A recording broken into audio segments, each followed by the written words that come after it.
உங்களுக்கு எதிராக இருக்கிற எல்லா துன்பங்கள், உபத்திரவங்கள், எல்லா விதமான பாடுகளிலும் நீங்களே வெற்றி சிறப்பீர்கள். அதன் ரகசியத்தை தெரிந்து கொள்ளுங்கள்.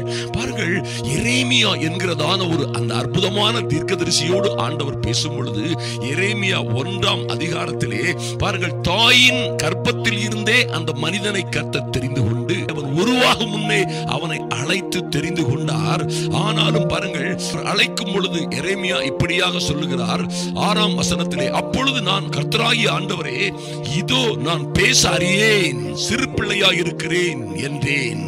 7ஆம் வசனம், ஆனாலும் கர்த்தர், நான் சிறு பிள்ளை என்று நீ சொல்லாதே, நான் உன்னை அனுப்புகிற எல்லாரிடத்திலும் போய் நான் உனக்கு கட்டளையிடுகிறவைகளை எல்லாம் நீ பேசுவாயாக என்று கர்த்தர் ஒரு அற்புதமான ஒரு வேலையை என்ன செய்றாரு, எரேமியாவுக்கு கொடுக்கிறார். கொடுத்து 8ஆம் வசனத்திலே சொல்லுகிறார், நீ அவர்களுக்கு பயப்பட வேண்டாம், நீ யாரிடம் உன்னை அனுப்புகிறேனோ, யார் யார் உனக்கு எதிராக வருகிறார்களோ, யார் யார் உனக்கு எதிராக யுத்தம் பண்ணுகிறார்களோ அவர்களை குறித்து நீ பயப்பட வேண்டாம், உன்னை காக்கும்படி நான் உன்னுடனே இருக்கிறேன், இருப்பேன் இல்ல இருக்கிறேன் என்று கர்த்தர் சொல்லி தமது கரத்தை நீட்டி அவரை தொட்டார் என்று வேதத்திலே பார்க்கிறோம்.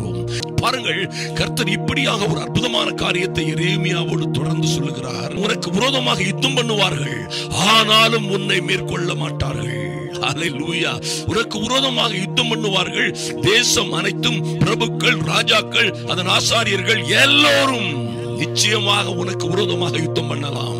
யார் வேண்டுமானாலும் உனக்கு விரோதமாக யுத்தம் பண்ணலாம். ஆனால் உன்னை நான் அவர்களுக்கும், அந்த ஆசாரியர்களுக்கும், ராஜாக்களை போன்றவர்களுக்கும் எல்லோருக்கும் எதிராக நான் உன்னை இன்றைய தினம் அரணிப்பான பட்டணமும் இருப்பு தூணும் வெங்கல அலங்கமுமாய் மாற்றுவேன். ஓ க்ளோரி.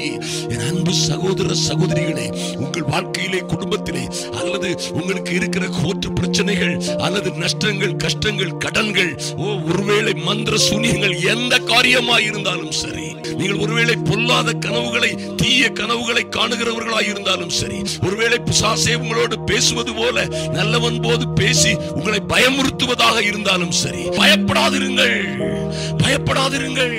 கர்த்தர் சொல்றார், அவர்கள் உனக்கு விரோதமாக யுத்தம் பண்ணுவார்கள்.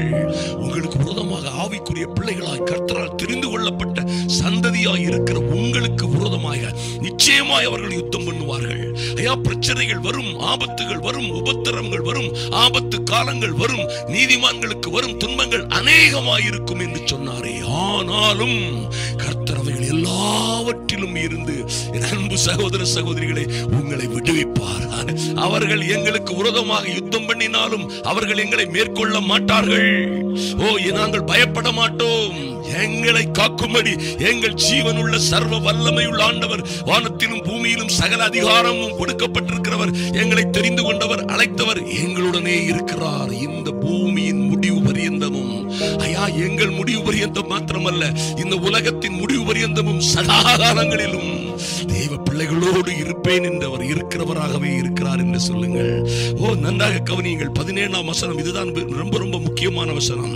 ஆகையால் நீங்க என்ன செய்யணும், நீ உன் அறையை கட்டிக்கொண்டு தைரியமாய் நின்று, அறையை கட்டிக்கொண்டு, அறையில பெல்ட்டை, கச்சையை ஒரு வீரன் கட்டுவது போல கட்டிக்கொண்டு, தளர்ந்து போகாதபடி, நடுங்காதபடி, அல்லது பயத்தினாலே, கஷ்டத்தினாலே, பலகீனத்தினாலே நடுங்காதபடி உன் அறையை கட்டிக்கொண்டு நின்று, நான் உனக்கு கட்டளையிடுகிறவைகளை எல்லாம் அவர்களுக்கு சொல். ஐயா, கர்த்தர் உங்களுக்கு விரோதமாக யுத்தம் பண்ணுகிறவர்களுக்காக கர்த்தர் உங்களுக்கு கட்டளையிட்டு இருக்கிறார். அருமையான தேவ பிள்ளைகளே, உங்களுக்கு விரோதமாக யுத்தம் பண்ணுவார்கள், மேற்கொள்ள மாட்டார்கள். ஐயா, உங்களுக்கு விரோதமாக ஒரு வழியாய் வருவார்கள், 7 வழியாய் சிதறி போவார்கள். இதுதான் விதி, இதுதான் சட்டம். இந்த சட்டத்தை உலகத்துல மீறதுக்கு எந்த அதிகாரத்துக்கும், எந்த உங்க பிரச்சனைக்கும் அதிகாரமே கிடையாது. என் அன்பு சகோதர சகோதரிகளே, இந்த சட்டத்தை மீறுவது, ஒரு வழியாய் வருவார்கள், வருவார்கள்.